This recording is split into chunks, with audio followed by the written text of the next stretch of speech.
Hi, I'm the Awkward GM Corbin, and I'm going to be talking about one of my favorite books, Mummy the Curse, 2nd edition. Now, the reason I'm making this video is because mummies are such a powerful splat or powerful supernatural entity that a lot of the rules aren't just in one place in the book. So I'm going to try and go through a bunch of rules that you might know and rules that you don't know about Mummy the Curse. Today I'm specifically going into what players should know about their characters as well as GMs should know about the player characters.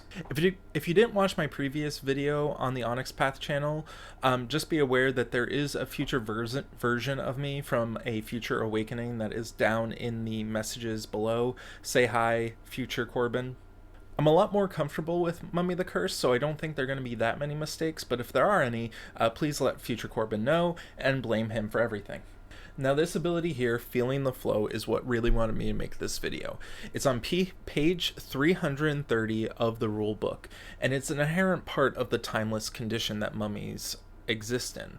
Essentially, what happens is if someone has changed the past or is manipulating time in any way, like time travel, mummies can actually sense that, and there's all these rules here to basically handle that. So mummies have this ability that's inherent to them where they can sense when time has been manipulated in many different ways, such as being slowed down, or sped up, or even like someone went back in time and changed something.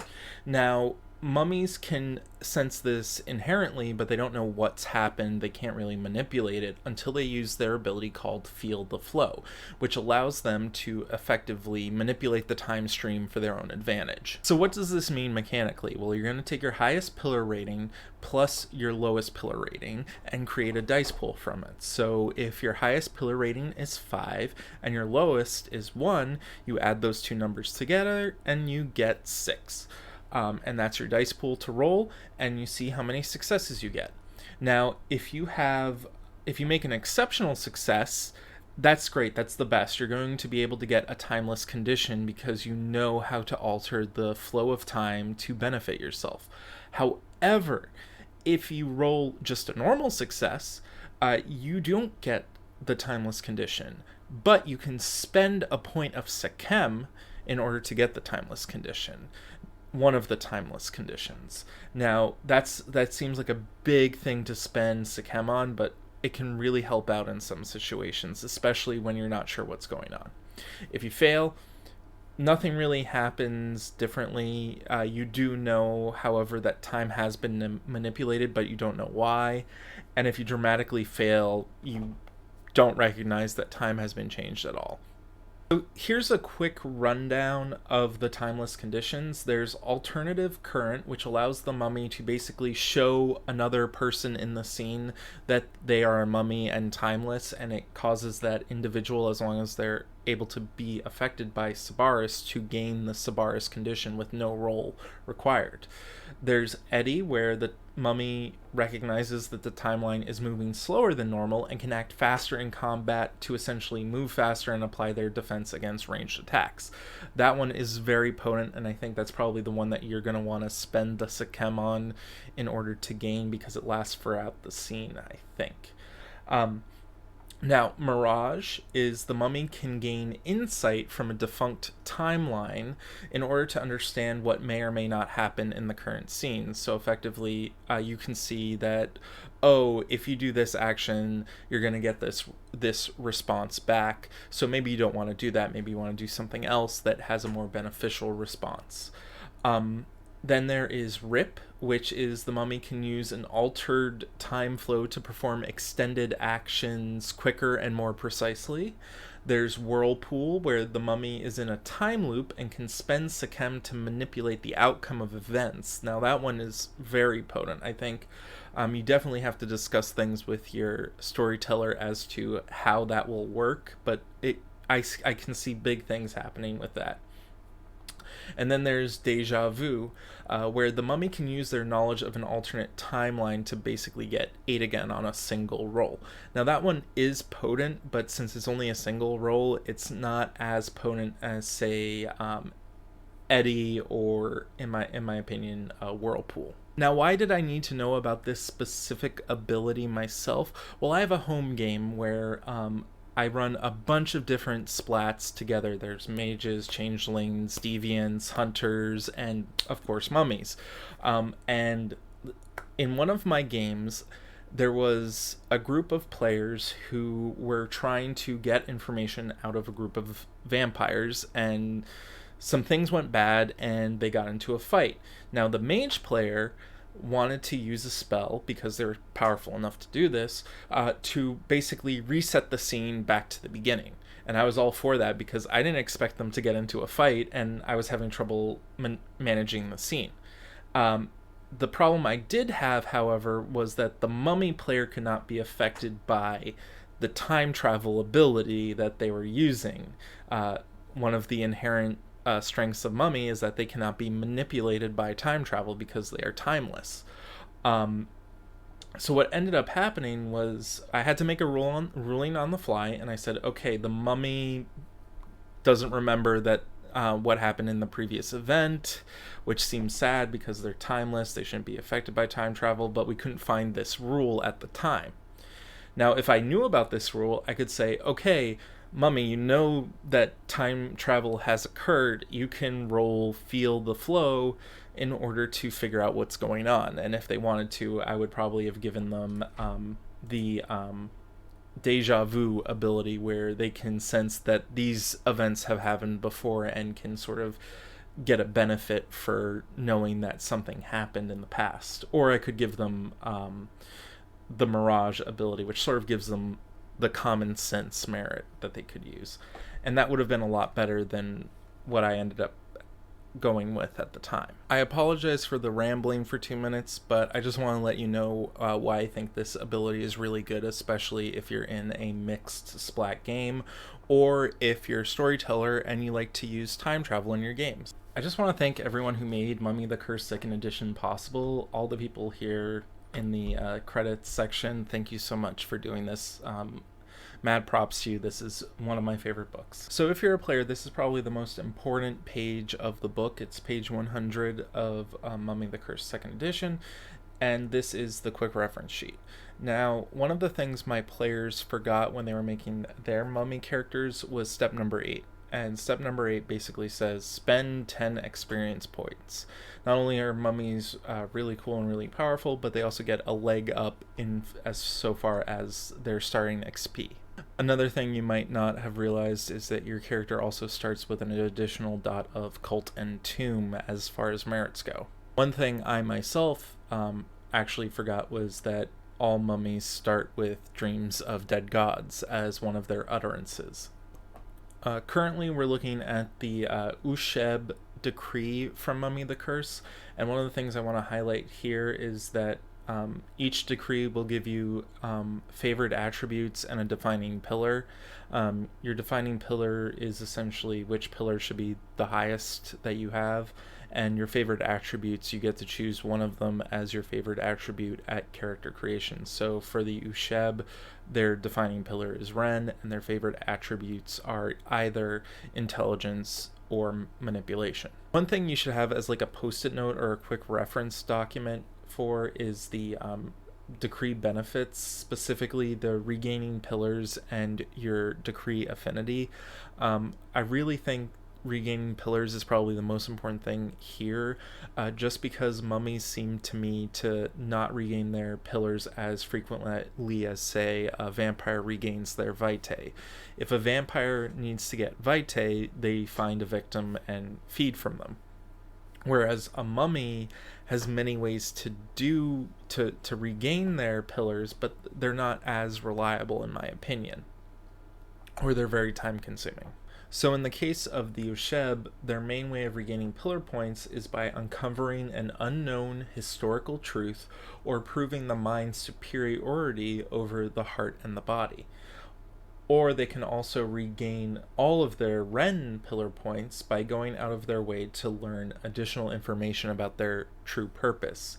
Honestly, I forget that this exists, mainly because of the way I run my own games, because we have a lot of downtime, in-game downtime between sessions. So one session might be a week or two till the next session, for instance. So we usually say that your character has regained all of their resources, their energy type stats like essence and vitae and pillars. So the decree affinity has 3 effects. The first one is going to be a way for your mummy to be arisen by their cultists or other people instead of the normal way, which is either using a ritual or accidentally being awoken or being awoken by your judge.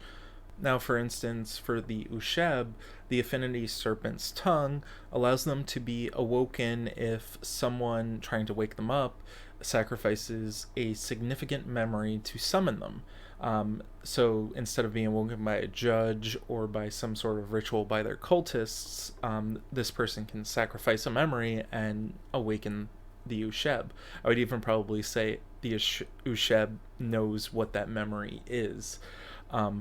Now, they also get the ability when they're socially maneuvering, using the social maneuvering system, that they can add 1 door instead of 2 if they're trying to cause a breaking point to a character. So if the character is against murdering, but you're saying, really, I need you to murder someone, that would add 1 door instead of 2 doors for them to resist.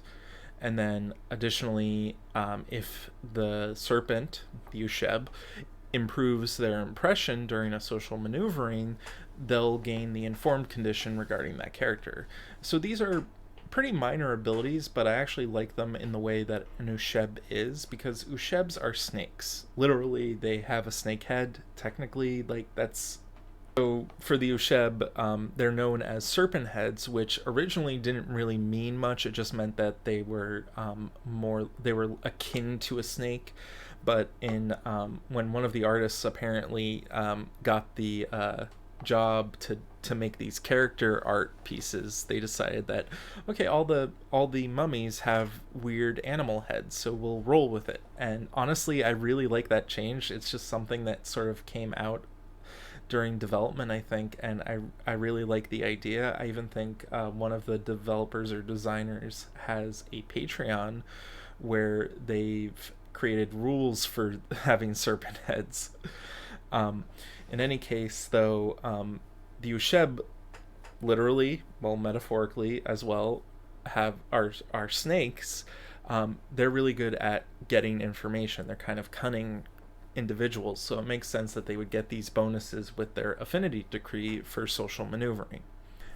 If you're interested in the social maneuvering rules and you're not sure quite how they work, I'm going to have Future Corbin post that video in the messages below, just in case people want to check it out. Social maneuvering is not something I was comfortable with initially when I was a storyteller, and it took me some time to get a little bit more comfortable with it and realize what it's best used for. I'll just quickly touch on the guilds. Mechanics-wise, they don't give you a lot, but they do give you sort of like this social network with other mummies and their cultists. If you're not sure what you can do with your guild affiliation, I highly recommend talking to your storyteller about creating sort of a guild hall or location in your city or town that you're residing in, so that they can talk to maybe an Arisen who has been around for a while and is on like their final descent before they go back to sleep, so that they can get some information, or maybe the high priest of another cult who is going to be helpful to you.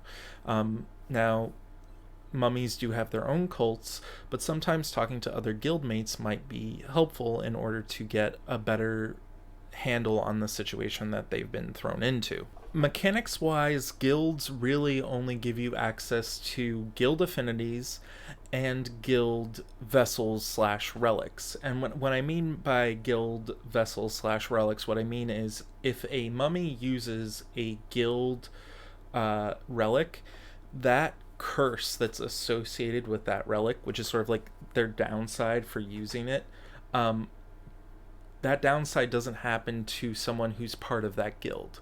Now, if you're not part of that guild and you use it and you're a mummy, you're going to still get that downside. Please let Future Corbin know if you need me to clarify more in the messages below. I felt like that got away from me. And as I said before, there are some affinities that mummies can take that are only from certain guilds. So if you were associated with a different guild, you can't take those affinities. Now, your mummy also gets to choose their judge. So the judges of Duat are 42 deities that effectively, or deity-like beings that impose their rules onto humanity, even after they've been long forgotten by most of the world. There are 42 of them, but there are only about 7 of them that are represented in the book here.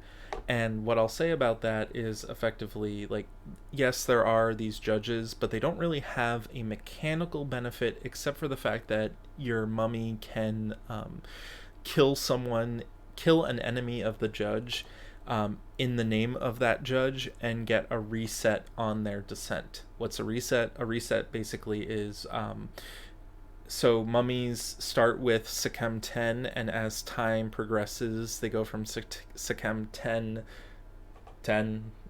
down to 9, 8, 7, 6, 5, and then they kill someone in the name of their judge that's an enemy of their judge. Instead of going down to 4, they'll go back to, they'll just reset that 5, and they'll get a little bit extra time.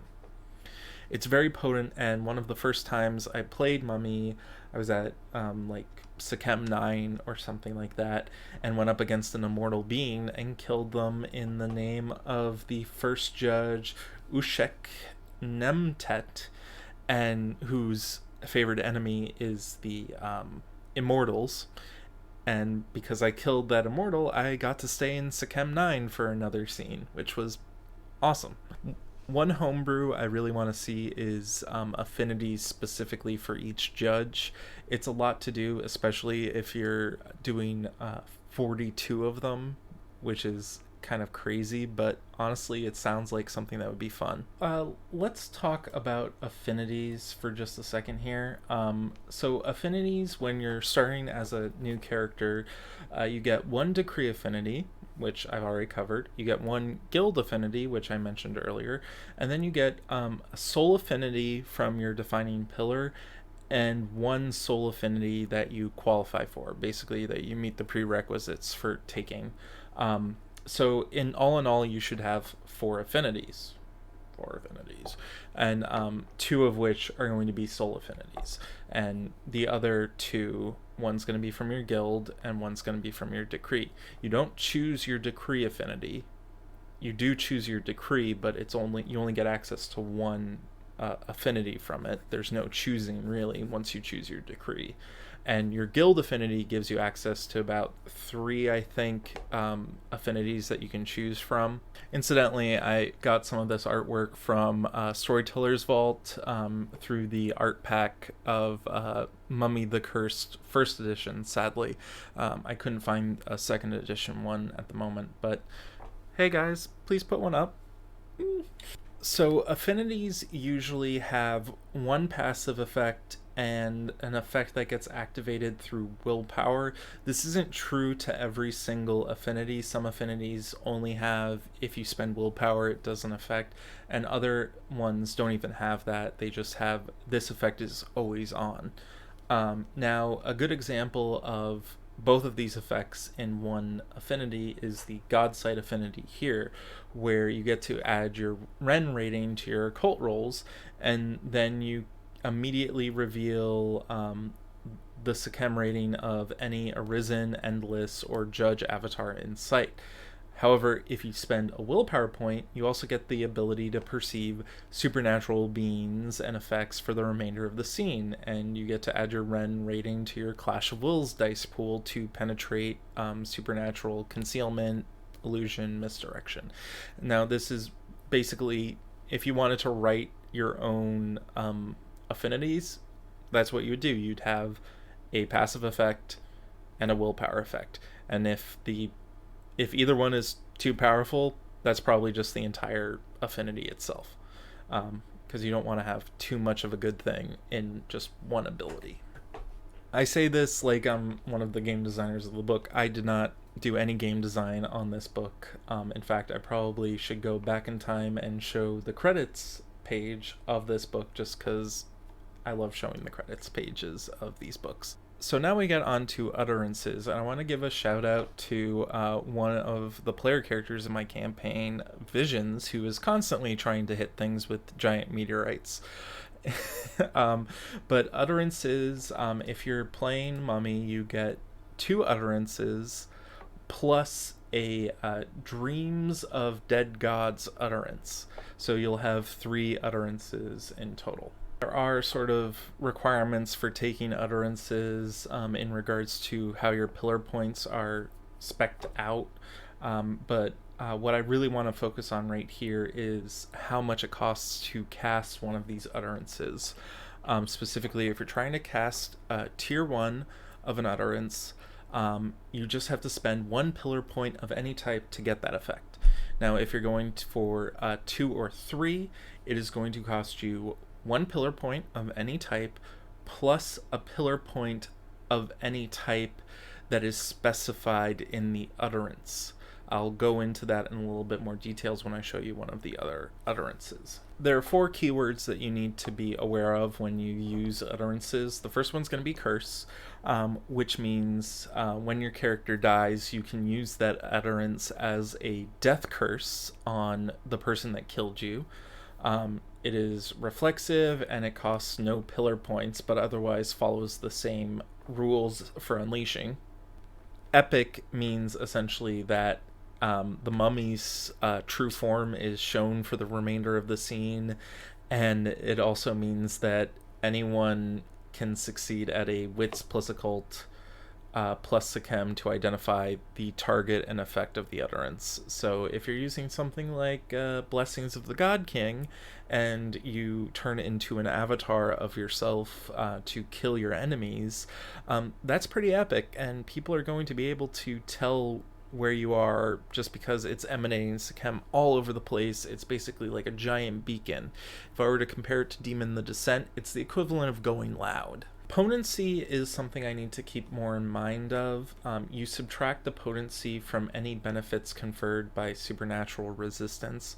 The example given here is that if you use a potency 1 ability against a vampire with blood potency 3, the vampire, it would only let the vampire add 2 dice to resisting the unleashing.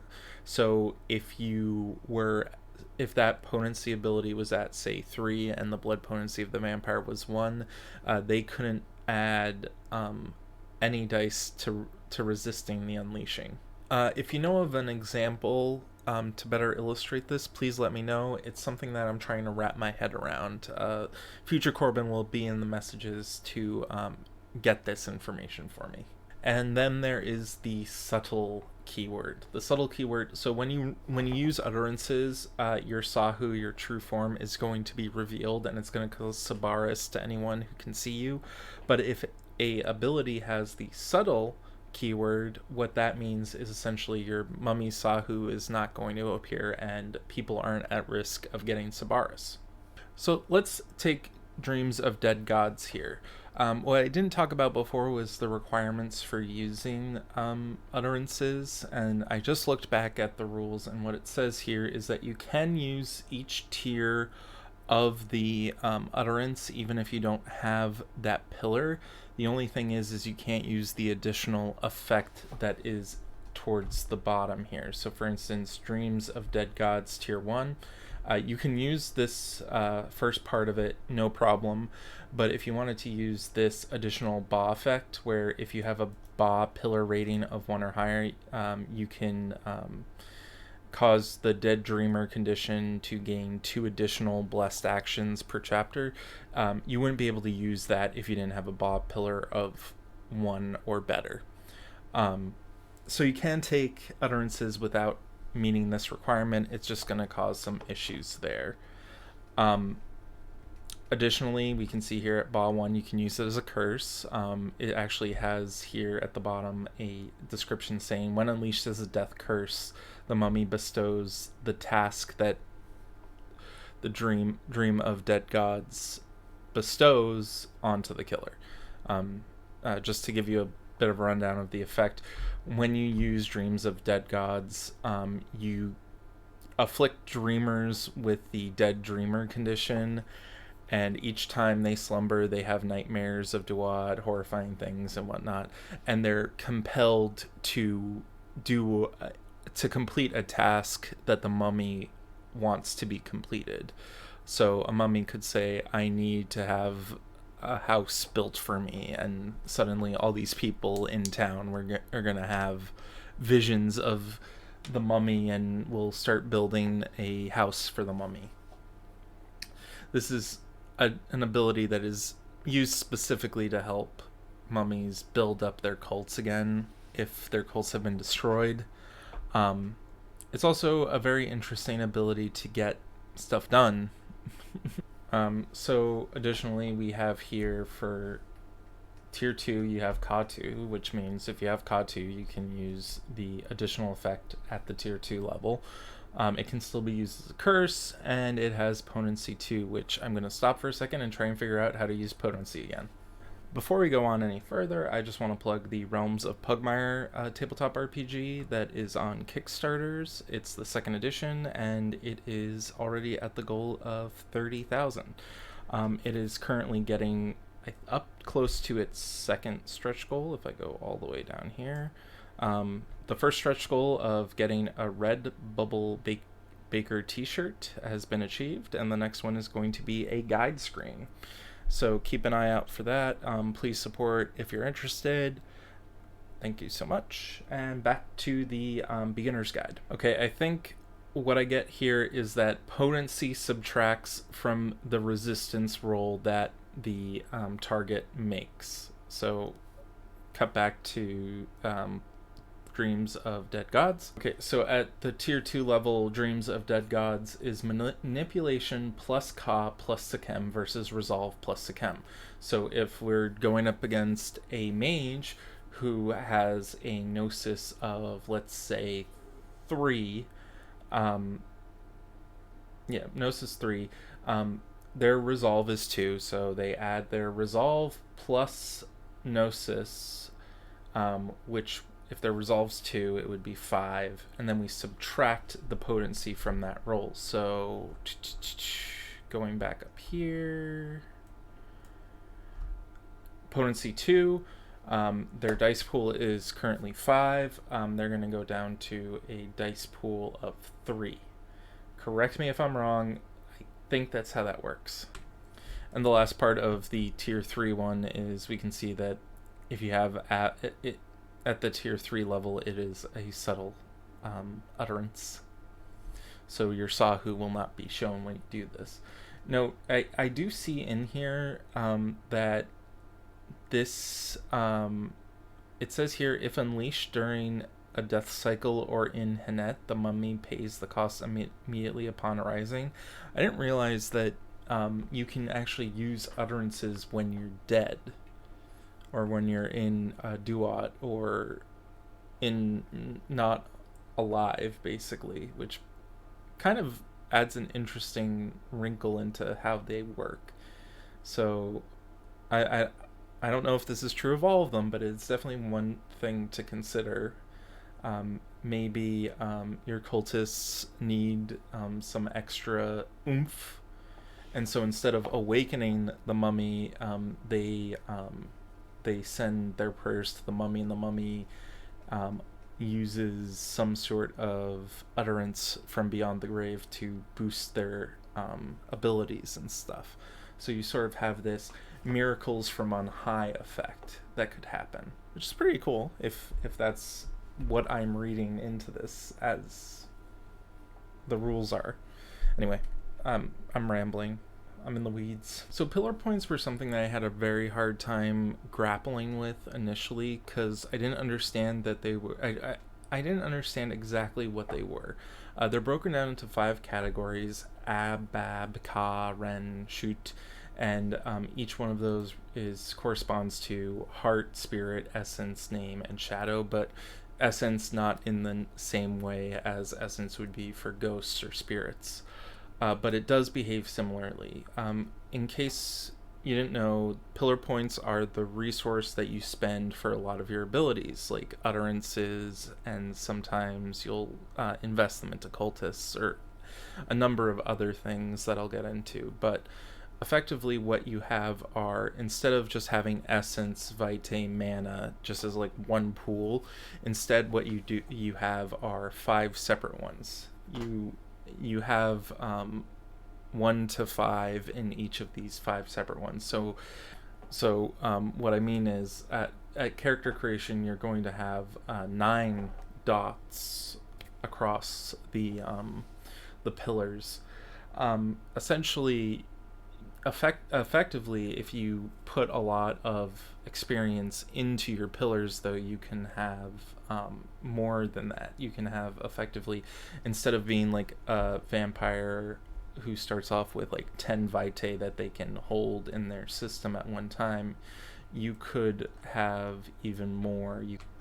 I think I might have to reshoot this, but effectively, pillar points are multiple different pools of different types of vitae. Like, if you were a vampire, you'd have vitae, but in this case, it's like you have vitae, and one of them is O positive, the other one is AB positive, the other one's B negative or something. Like, it's you have these various pools that you can use if you need to. Some of them are more important to you depending on what utterances you're using, because as I said before, or in the future, you need to know what utterance tier you're if you're casting at an utterance tier at 2 or 3, effectively you are going to need to have a specific pillar in that utterance to be able to cast it. You 2 and 3 utterances, tier 2 and 3 utterances, you have to spend any pillar point plus the specific pillar point that is covered by that utterance. Okay, so I don't want to just list everything out here, but I'll try and go over as best as I can what pillars are for. The main uses for pillars are to be spent activating utterances and vessels. I'll go into utterances a little later on, but know that in order to cast a utterance at tier 1, you just need any pillar of any type to be spent to fuel that utterance. But when you cast to tier 2 or 3, you need to spend an extra pillar point that is cited within that utterance. So you'll see that the utterances have underneath them the tiers that they're listed at, as well as one of the pillar types for each tier that it's associated with. So Ba or Ab or whatever. So what can you use pillars for besides utterances? Well, you can use them to increase your physical attributes or your decrease favored attribute, depending on your mummy's current Sechem rating for one scene. You can also seal the flesh. Once per scene per pillar spent, you heal 3 bashing and 1 lethal for a number of turns equal to the rating of the pillar spent. So if I have 5 dots in Ren and I spend one Ren, essentially you're healing for 5 turns. But if you were to use Ba instead and you only had one dot in Ba, you're only healing for 1 turn.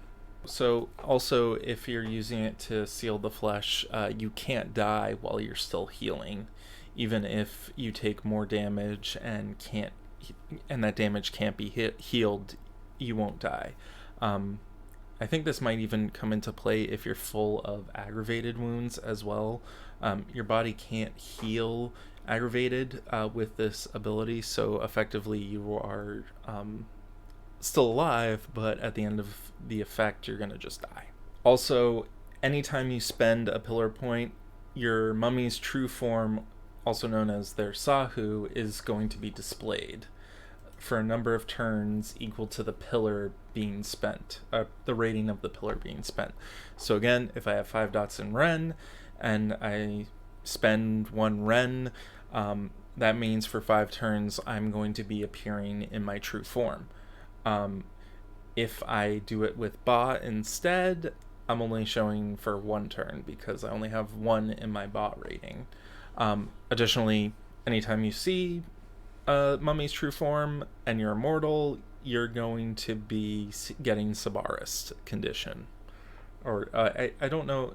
I'll go into Sabaris later, but just so you know, if you can be affected by Sabaris, you would be by seeing a mummy's true form. Now here's something that I feel is very important to know, which is regaining your pillar points. So this was something that confused me a lot when I first started playing, which was how to recover pillars.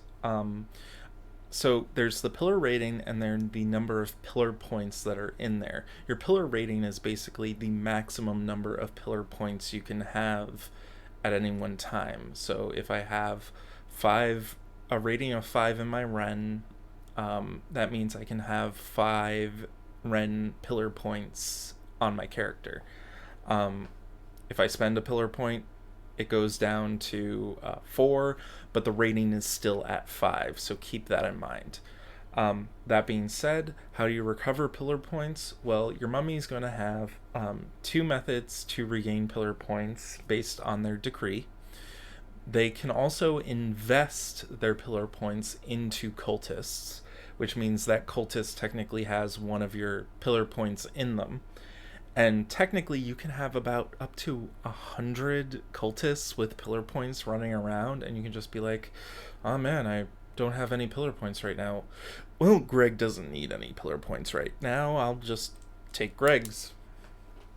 Additionally, if you have a relic that you've recovered in your tomb attached to the life web, which you just sort of say it's attached to the life web and it's attached to the life web. It's a relic you're not using currently. It's in storage.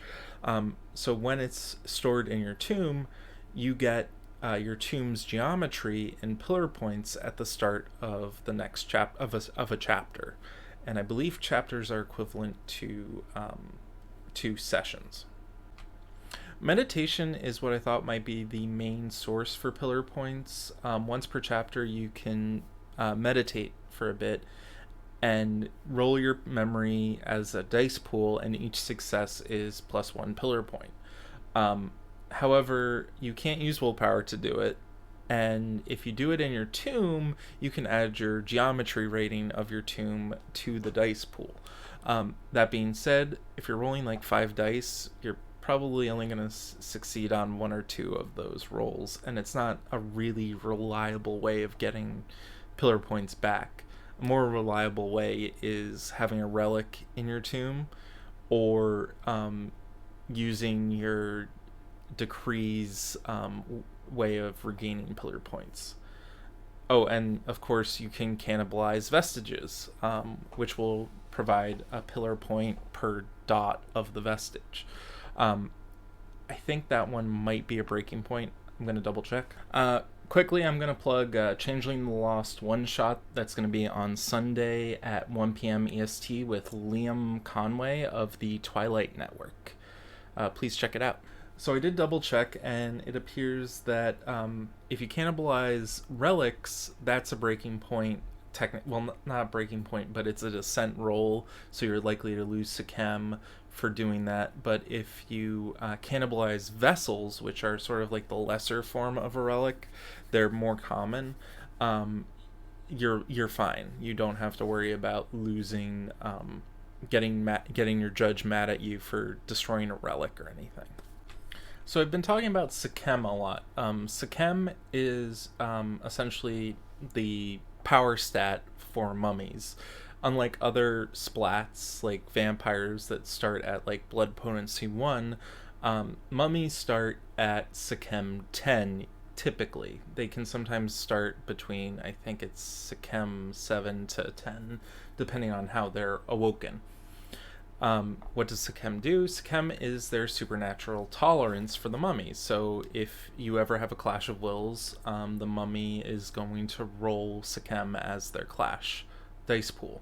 And since it starts at 10, it's pretty potent at first. Eventually it will lower.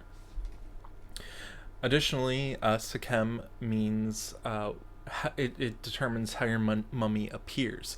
If your Sekem is higher than 5, your mummy is going to basically look like a walking corpse. The higher the Sekem is, the more closely they look like their Sahu or their true form. Even at 10, even at Sechem 10, they're not identical to their Sahu. What it says here is that they're going to look like a monstrous mummy. But once you get down the list, you look more corpse-like, more like a fresh corpse. The type of look that if you're goth, you might want to go for sometimes. Not that I would know. But then once you get to Sechem 5, that's when you start to appear more human-like. I believe here it actually says once you get to Sechem 5 and lower, eventually you'll pass for human. I did homebrew this in my own game to basically make it so that they didn't look like corpses, but that's just because I run a very social setting, and it seemed a little bit odd to have the mummies not be able to interact with people at all because they basically look like monsters.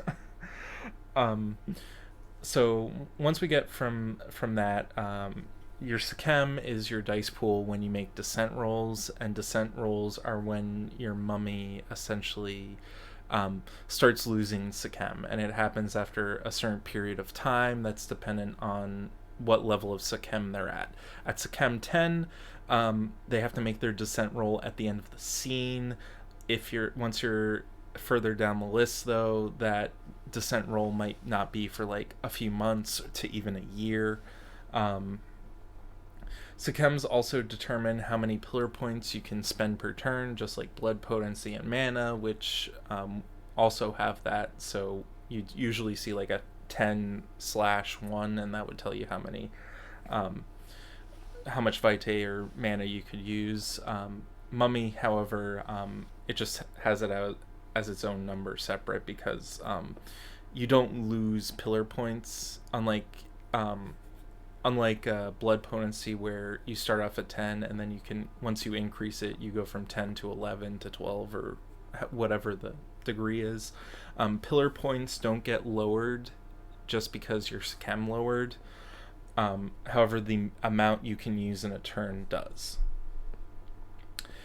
Additionally, when you reach Sechem 0, that's the end of your descent. You actually die and you go back into being essentially a corpse that can be revived by your cultists, or when a Sothic turn happens or some other method occurs. Usually your judge is awakening you in order to do that.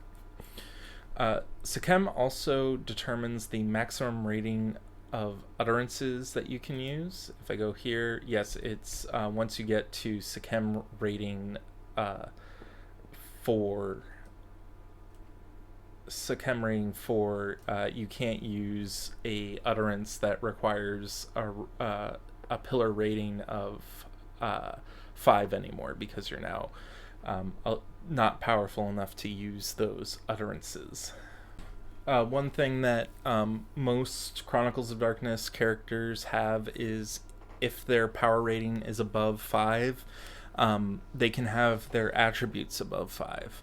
However, for mummies, it's a bit different, because they can have stats above 5 at character creation, but once they get to Sechem 5, they no longer can use that, and their trait rating for that drops.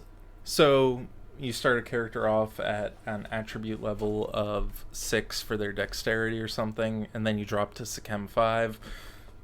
Suddenly your dexterity is now 5. However, when you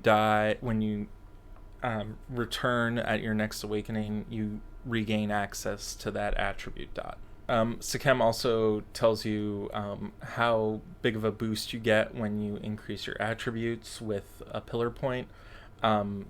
The boost at Sechem 10 to 8 is 4. So if you spend a pillar point, you're going to increase your attribute by 4.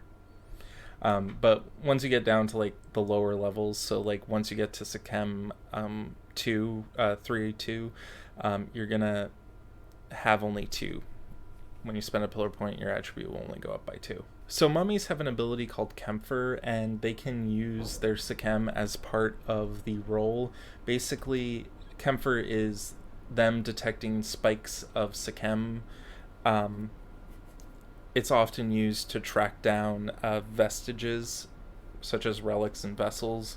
Um, in that way, they can, if they're trying to track it down and they're rolling, say, a wits plus investigation roll to track it down, they would also add their Sechem to that roll.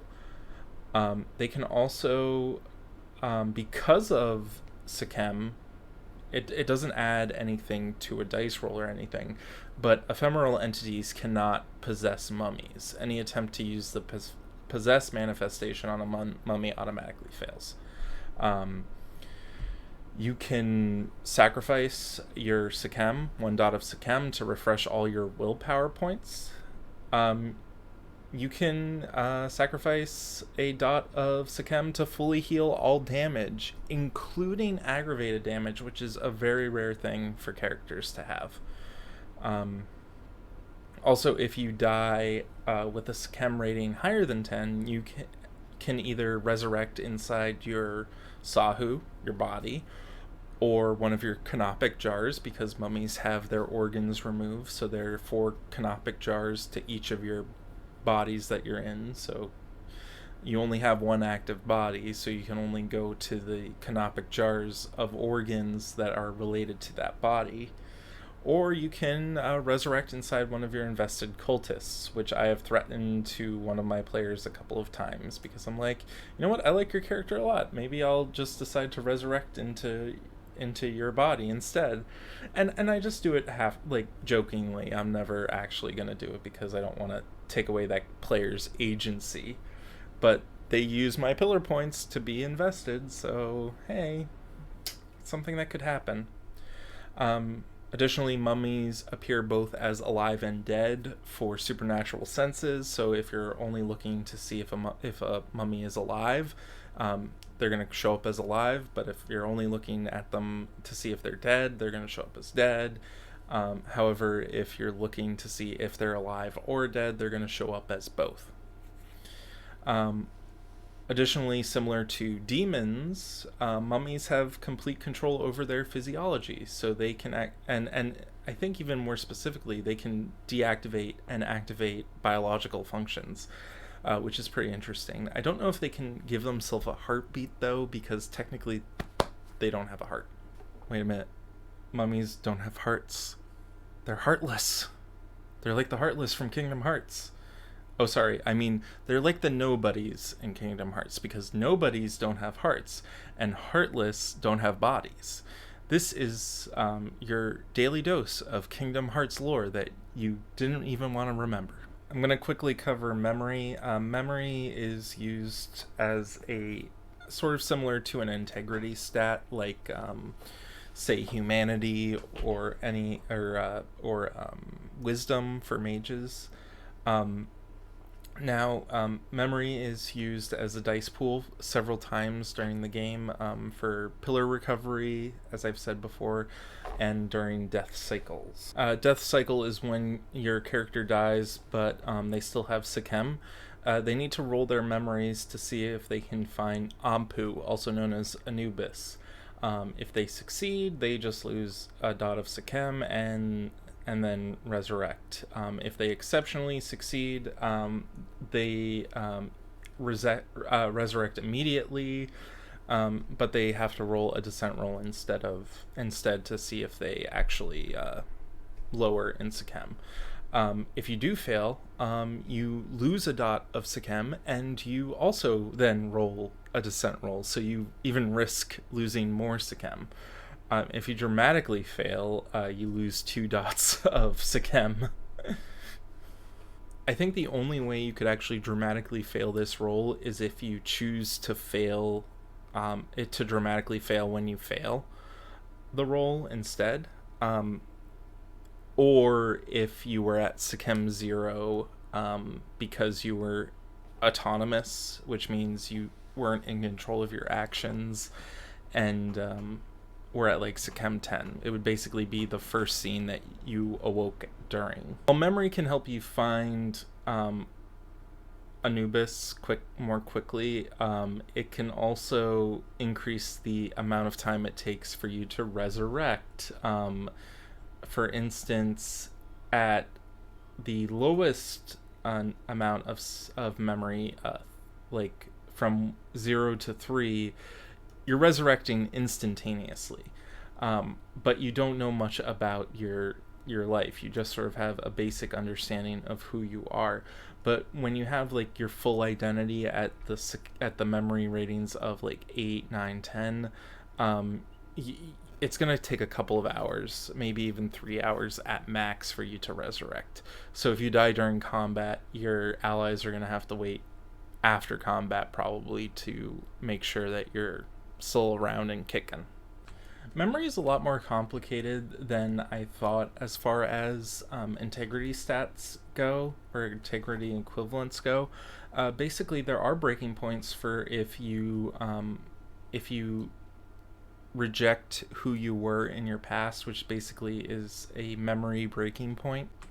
The only way to gain more dots of memory is to spend reminiscent beats. Now that means, and reminiscence beats, if you get 5 of them, turn into reminiscence experience. And the way that you gain these reminiscence beats are by uncovering the hidden truth of the Nameless Empire. So that's good. And when your character assists a touchstone, they'll gain it. They'll also gain it when they perform a righteous act in keeping with their decree, and when they discover a secret about a previous or future descent, they'll gain reminiscence beats. And when they cannibalize vessels, they'll take reminiscent beats. And when your character reaches a new minimum rating in all of their pillars. So essentially, how I've said pillar ratings before, if your pillar ratings are all 1, you're going to get 1 reminiscence beat. If all of your pillar ratings are at least 2, you're going to get 2 reminiscent beats, and so on and so forth until you get to 5. So this is something that you should be aware of when you make a mummy character, is that they don't take injuries the same as normal beings. They can't bleed to death, they can't be knocked unconscious, and they suffer bashing damage from all sort of mundane weaponry. In addition to basic sources of aggravated damage, they suffer aggravated damage from fire and vessels in the form of weaponry. That's interesting. I didn't realize that vessels as weapons cause aggravated damage to them. It seems like vessels are a bane to them, and not just if the vessel does aggravated damage. No, if a vessel does lethal damage, it seems like, based on what I'm reading here, it's going to do aggravated damage to them. It's going to become even more potent. It should also be said that not just mummies get this, also Sadiqs, the mummy's bodyguards, get this, which just makes them so much stronger than a normal person. What I like about this sidebar here, just to call it out, is essentially that even if your mummy has nowhere to resurrect to, their canopic jars are destroyed, their body has been completely burnt to ash, or they don't have any cultists to jump into, the judges will still try and resurrect your mummy in some way. It's up to the storyteller to figure out how this works, but effectively something along the lines of, your mummy's now gone, your cultists are all gone, but someone finds a book about your mummy, and they use a ritual to take the mummy's being into themselves, and they are no longer themselves. They are now your new mummy's body, essentially. And this is something I did not realize at the time, was that when your mummy dies and comes back, they roll their highest pillar rating at the completion of the death cycle, and that can earn them a dot of memory for each success, which is huge. It's a huge amount of memory. It's not a reminiscence beat. It's not a reminiscence XP. It's a complete dot, which that's awesome. So take what you will, players. Dying can really assist your character in learning more about themselves. So Sabaris is a special condition that mummies can pass on to people. It's very similar to disquiet from Promethean the Created. Essentially, what happens is if a mummy's true form is shown, if they touch a person, the person that they came in contact with may gain Sabaris. It's resisted similar to like a normal breaking point, resolve plus composure minus Sekem. So that means if your mummy is really high level, like say a Sekem 10 mummy or Sekem 9, this is probably going to be a chance die for a lot of these people. A success means you don't experience Sabaris. An exceptional success means it's you recover a willpower point even. But when you fail, you're going to gain Sabaris, or it's going to advance to a further stage. And I'm not going to show you all the rules here, obviously, but I will show you the first stage of Sabaris so you know what it's kind of doing. So Sabaris is kind of a double-edged sword in a way. For one, it essentially causes a person to be aware of a mummy. But the problem is that could cause the person to be aware of the mummy in a good way or a bad way. They could be aware of the mummy in that they're like, okay, this very powerful demigod is on this plane of existence, I should support it. Or it could be, this powerful demigod is on this plane of existence, I must kill it. That only happens at further stages of Sabaris, obviously, but at the first stage, you're just sort of existentially dreading this being around you, or just being aware of it in a very uneasy sense. What this means, effectively, the mummy can more easily manipulate you, but the mummy also has a harder time of getting away from you, avoiding your attention. So this is why a resolution for this is you stay away from the mummy causing this condition for at least a week, or you join the mummy's cult. Because when you join a mummy's cult, I believe you get a resistance or even immunity to Sabaris. There's additional stuff where you can take beats if you do certain things. So if I go down here, you're gonna gain the informed condition in regards to the mummy. You gain obsession condition in regards to one of the mummy's relics. You gain dead dreamer condition, and the victim identifies a member of the mummy's cult. So these are actually not conditions that the player that the character gets to choose. It's conditions that the mummy gets to choose to give to the afflicted. So essentially the mummy is getting a beat for making themselves have a more difficult time because this mortal is affected by Sabaris. So I'm not going to go over all of the rights that mummies can get, but the two main ones that I'm going to cover are, one, the right of investment, and two, the right of the engraved heart. Right of investment allows a mummy to give a pillar point to one of their cultists to basically hold on to. What this gets the mummy is they get a place where they can store additional pillar points if they need to. What this gives a mortal is that the mortal gets access to the mummy's decree affinities. Also, if they're a sorcerer, they can use the pillar point to power their rights. If they are a Sadiq can manifest the mummy's soul affinities. If they're an immortal, immortals can get access to some of the mummy's utterances. Additionally, immortals also receive different benefits, I think, depending if they're invested or not. That's why immortals are such powerful invested cultists, I would say. Additionally, it allows the mummy to resurrect inside the body of that person if they wish to, and the mummy has a rough idea of where the cultist is at any time, as well as what condition they're in. The rite of the engraved heart is slightly different in that instead of creating an invested cultist, what it does is it creates a Sadiq. A Sadiq, I may have mentioned earlier, is the bodyguard of mummies, and they have similar abilities to mummies insofar as they're very hard to kill. That being said, there can only be one Sadiq. They don't age, and they fall and rise in linear time, unlike mummies. Um, and essentially, when a Sadiq is in their sleeping period, they have artificial memories basically implanted into them to make them think that they're mortal, essentially, like that they had a mortal life before they became a Sadiq.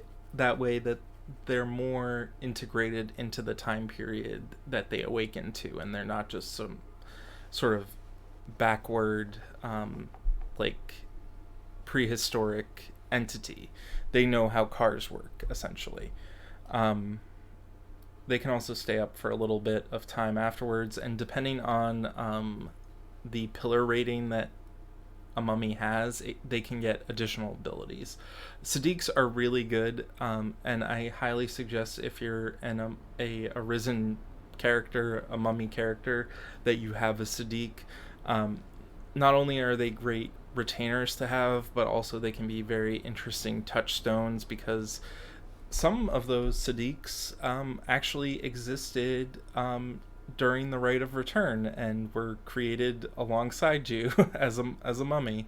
Others are only like a few years old, probably. Like maybe you lost your previous Sadiq and you decided not to resurrect them, which is a thing you can do, and you decided to take one of your other touchstones or cultists and ascend them to the position of Sadiq.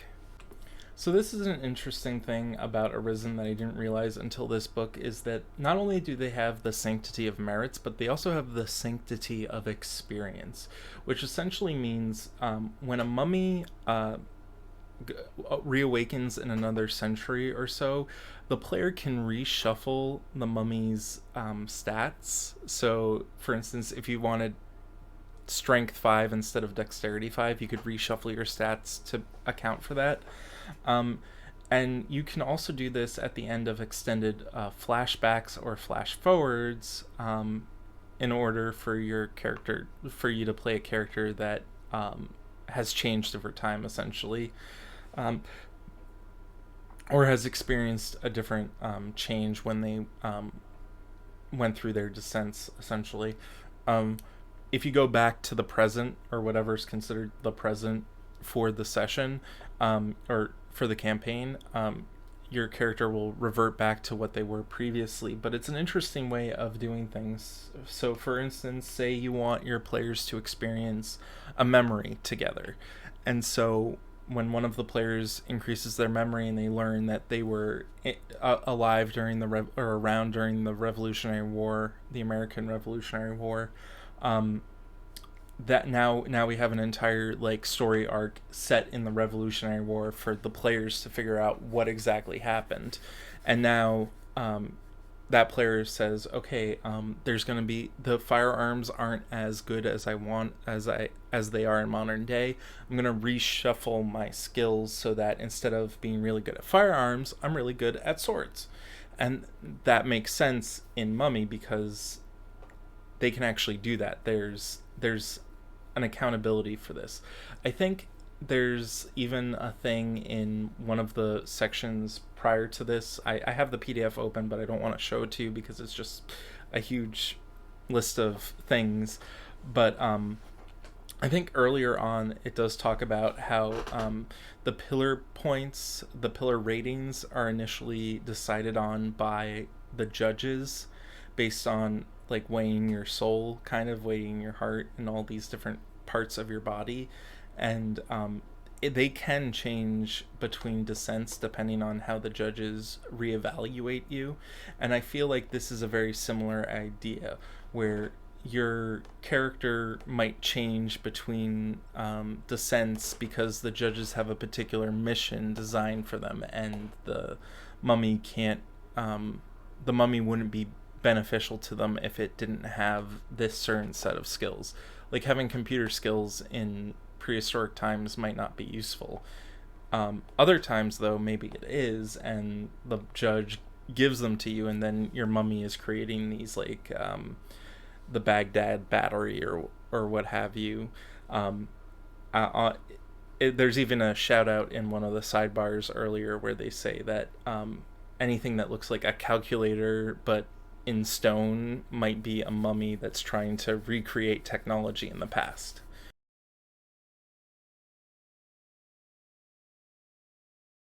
So I should either be past the hour mark or a little bit before the hour mark right now.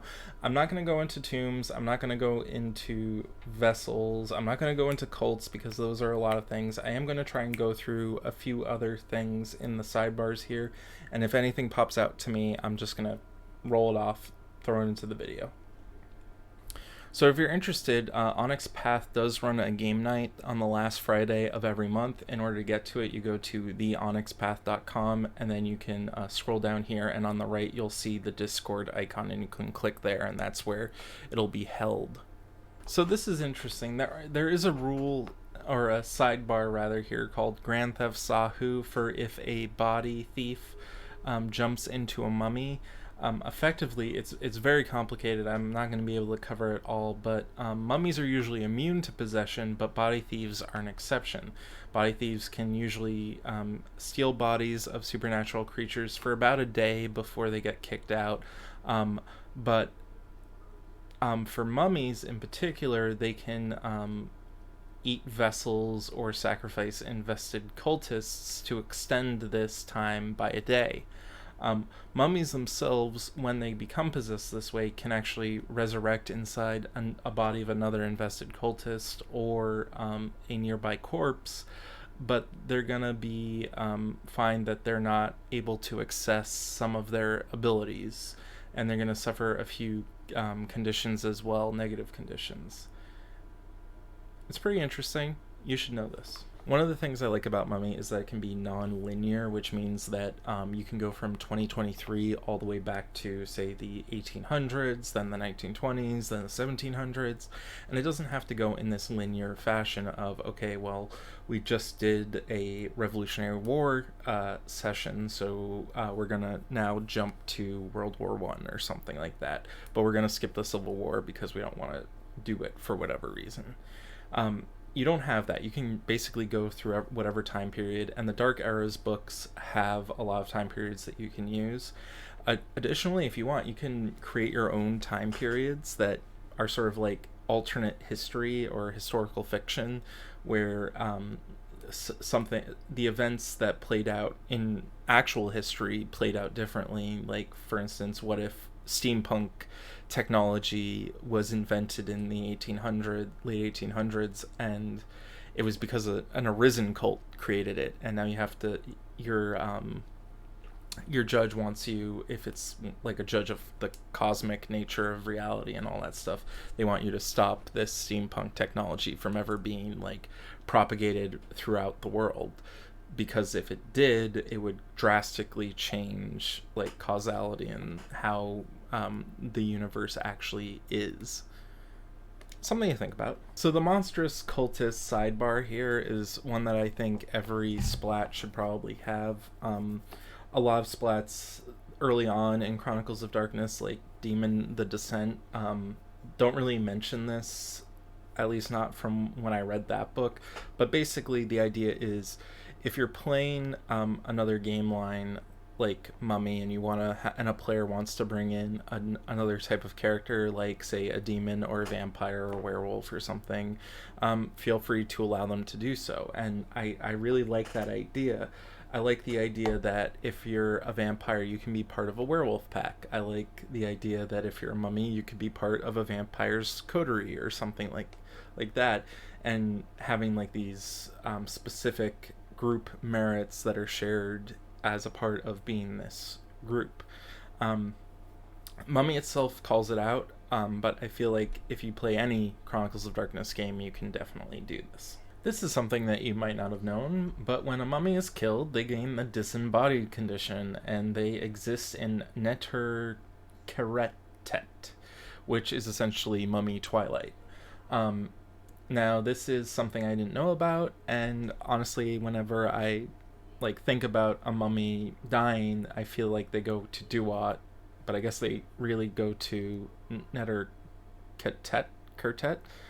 If you know, if you have an idea like the different, if there's a difference between my thought and this, please let me know in the messages below. This is an interesting ability because it gives mummies a way to interact with Twilight. Maybe they have a way of interacting with Neter Karet on their own. I don't remember. I don't think so. They might just be able to see it but not interact with it unless they use an utterance. But it is interesting and a different way. It's kind of similar for me on how changelings have their dream form, and I think I might have touched on this earlier. I'm not quite sure, but the Jackal decree for mummies have an ability to release their soul as sort of like this disembodied astral projection, and so this is a very similar thing, but instead of it being an ability to do so, this only happens when you die, which means you're gonna lose Sikhem because you're resurrecting. So there are different ways for a mummy to essentially break off from their judge or be given preferential treatment from their judge in order to lead sort of a normal life. It's not a normal life in the traditional sense. Usually in a lot of these cases, you're going to be at Sikhem 1 and you're not going to go through the normal death cycle like you would as a normal Arisen. And for some people that might be a goal for their character. For me, it's not something I'm personally interested in for my character. Maybe if my character finds out something terrible about how their judge treats them, they might, but they sort of have signed up for what they signed up for, and they knew what they were doing when they went in. That being said, whatever you want at your table, if you want to play apotheosis mummies, go right ahead. It's an interesting way of doing things, and if you're playing in a mixed game, I've definitely had players in my mixed game ask if apotheosis mummies could be used instead of the normal mummies. I don't have much of an issue with the normal mummies as from a storyteller perspective, but there can be some issues with them, especially with their large Clash of Wills pool, their supernatural tolerance of Sikhem being very high. Trick with that is to get them to roll their descent rolls when they should, and you could also throw Schwachsen, the Bane mummies, or the lifeless, I think they're called as well, because those enemy types eat Sikhem, and they'll lower the Sikhem rating of your mummy players if they get into a fight with them.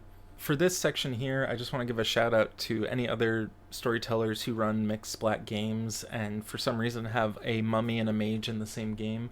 This section basically says Fate and Time Arcana don't really work on Arisen, which can perturb some mage players because it causes a lot of issues. Additionally, what it'll say later on is also that stuff that works around Fate has no effect on mummies as well. So like changelings, their contracts or their oaths with an Arisen or like pledges won't work because the weird just doesn't affect mummies the same way that it affects mortals. And for mummies themselves, I believe they have the judges basically protecting them from the effects of time and fate. So you're gonna have a tough time using those arcana against mummies.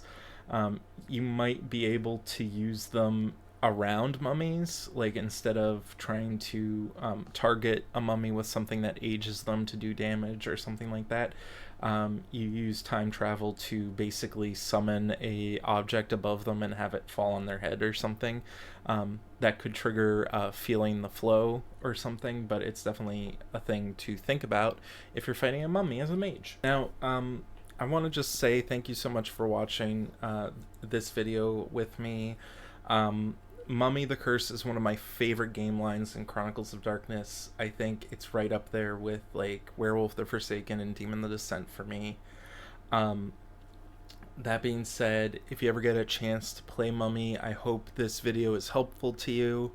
I hope this stream has been helpful to you. If you had any questions, I hope you've been talking to Future Corbin in the comments and the messages below.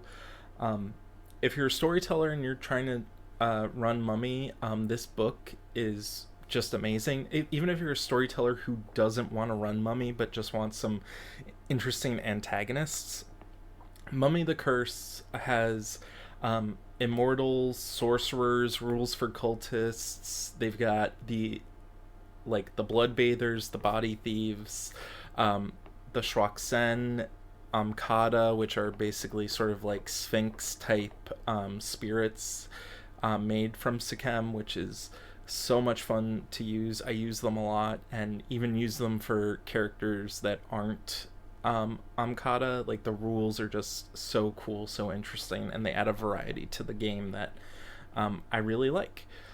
So please check out the book. I'm not saying this just because I'm on the Onyx Path stream and it's a book that they sell, that they made, that they worked on. It's a book that I truly love and enjoy, and I hope that you can come to truly love and enjoy it as well. Thank you so much for watching, and have a good one.